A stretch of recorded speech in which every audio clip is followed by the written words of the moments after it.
안녕하세요. 에드가 어디가 에드가스 라이프의 에드가입니다. 이번 영상에서는 제가 저번 영상에서 다뤘던 재단이 모든 인턴들에게 본국으로 귀국할 것을 강력하게 권고한다 라는 거에 대해서 제가 어떤 선택을 했는지, 그리고 그 선택을 함에 있어서 제가 해야만 했던 일들이 어떤 게 있었는지에 대해서 말씀을 드리려고 합니다. 이제 코로나가 되게 점점 더 심각해지고 있는 상황에서 아마 좀 여러 가지 선택을 하시는 분들이 많을 것 같은데, 이제 제가 선택한 거에 있어서 좀 도움이 되는 부분들이 있었으면 좋겠다 싶어서 영상을 만들게 됐습니다. 우선 결과적으로 저는 한국으로 들어오는 것을 선택을 했고요. 이제 이 선택을 하는 과정에 있어서 좀 여러 가지 요소가 많이 작용을 했는데, 그 중에서 가장 컸던 거는 트랜스퍼가 캔슬이 됐다는 거, 이거였어요. 왜냐면 저는 트랜스퍼를 진행 중인 상황에 있었습니다.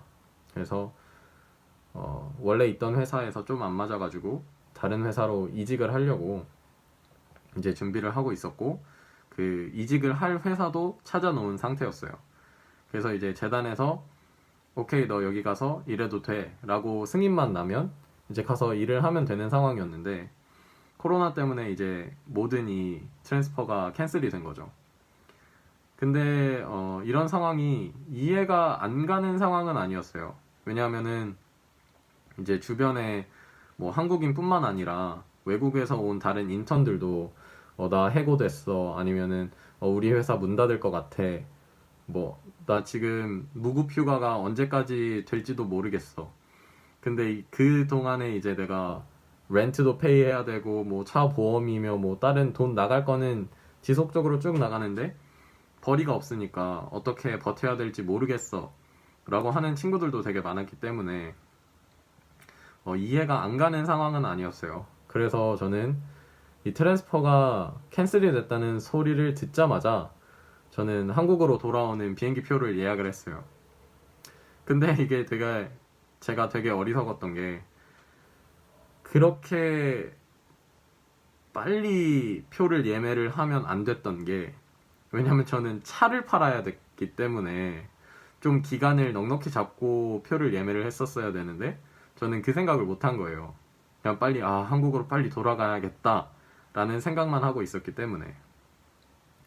그래서 저는 20일 날 금요일에 연락을 받고, 이제 23일 날 다음 주 월요일에 출국하는 비행기 표를 사버린 거예요. 그러면 금, 토, 일, 이 3일 안에 차를 팔아야 되는데, 차를 개인한테 팔지 않는 이상은 중고차 딜러한테 넘기면 개인한테 파는 것보다 거의 한 2,000불에서 많게는 뭐 한 3,000불? 그 정도까지 손해를 보고 팔아야 되기 때문에 손해가 되게 막심했거든요. 그래서 뭐 어차피 티켓은 예매를 해놨고, 그래서 차를 이제 그 레이디오 코리안에 올리고, 거기에 매물을 올리고, 그 다음에 또 중고차 매장 칼맥스 가가지고 이제 개인한테 못 팔았을 경우에도 어차피 나는 차를 팔아야 되니까 이것도 생각을 해보고 해서 칼맥스 가서 이제 감정도 받고 이제 얼마에 팔 수 있다라는 것까지 다 받아놓은 상태에서 이제 다른 것들도 이제 다 생각을 하고 있었어요. 뭐 차 보험 해지도 해야 되고, 그 다음에 뭐 피트니스 클럽 멤버십이랑 뱅크 어카운트도 닫아야 되고, 그 다음에 통신사도 해지해야 되고, 해야 될 게 되게 많았는데 이거를 하루아침에 끝낸다는 게 진짜 힘들더라고요. 그래서 우선적으로 차 파는 거에 초점을 맞췄고, 왜냐면 이 차 파는 게 제일 큰 문제였으니까. 그 다음에는 이제 보험 해지, 은행 어카운트 닫는 거, 그 다음에 말씀드렸던 거 뭐 여러 개 해가지고 그렇게 우선순위를 두고 일을 진행을 했는데, 다행스럽게도 차는 개인 거래를 통해 가지고 나쁘지 않은 가격에 차를 팔았고, 그 다음에 차 보험 같은 경우에는 제가 벨록스 인슈런스라는 거를 쓰고 있어가지고 거기에 문의를 했더니 이제 뭐 자필로 이제 써가지고 그거를 이메일로 보내면 된다 해서 보냈고, 그 다음에 피트니스 센터는 제가 LA 피트니스를 이용하고 있었는데 거기는 직접 가서 제출을 해야 된대요, 서류를.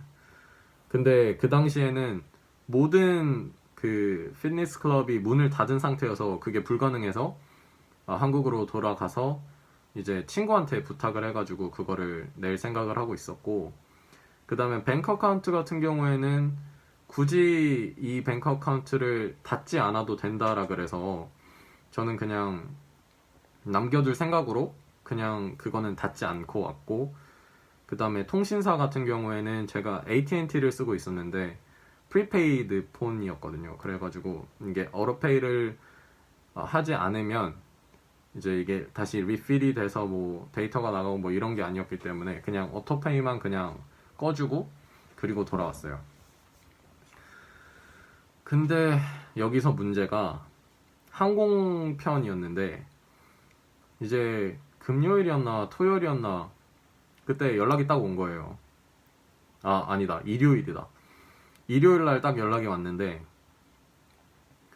제 항공편이 그 미국 로스앤젤레스 공항에서 타이페이로 갔다가 그 다음에 인천으로 가는 거였는데 이 타이완에서 모든 경유를 4월 7일까지 이제 서스펜드 한다라고 얘기를 한 거예요.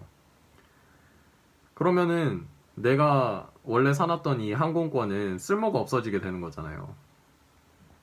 그래가지고 그때 진짜 순간 머리가 진짜 멍했어요. 그래서 큰일 났다 해가지고 여러 가지 방법을 찾아봤는데도 답이 없는 거예요. 그래서 이 첫 번째 티켓은 그냥 캔슬하는 걸로 하고 다른 티켓을 보자 해서 봤는데 대부분의 항공편들이 싹 다 타이완을 거쳐서 가더라고요.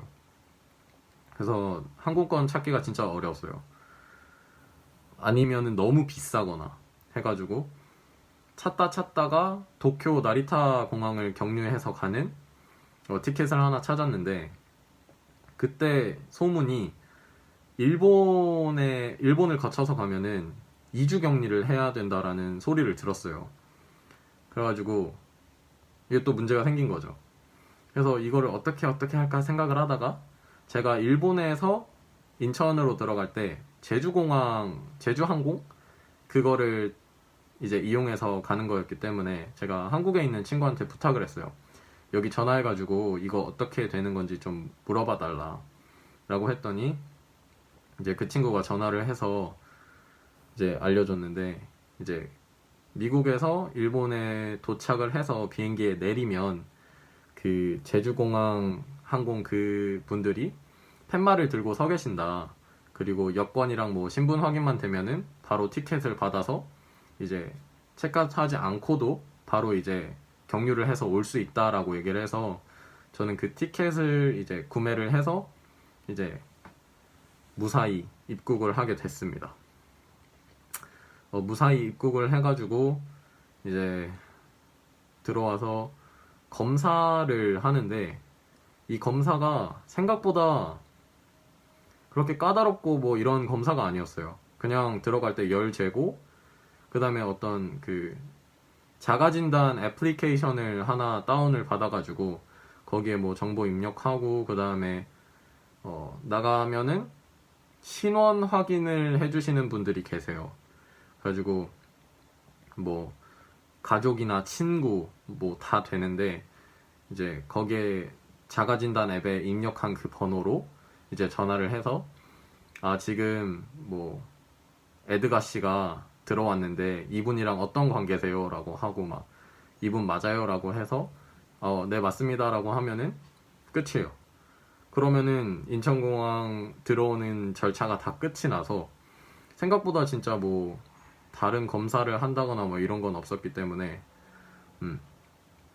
되게 생각보다 쉽게 입국을 하게 됐습니다.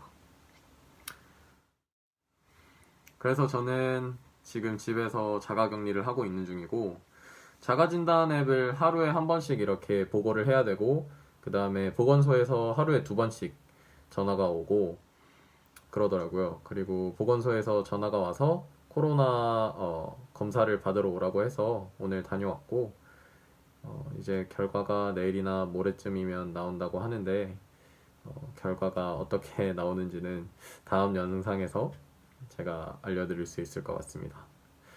그러면 영상은 이걸로 마무리하는 걸로 하고요. 혹시라도 뭐 궁금하신 점이나 제 내용에 보완해서 더 해주실 말씀이 있는 분들은 댓글에다가 남겨주시면 제가 즉각 반영하도록 하겠습니다. 그럼 저는 다음 영상에서 인사드리겠습니다. 감사합니다.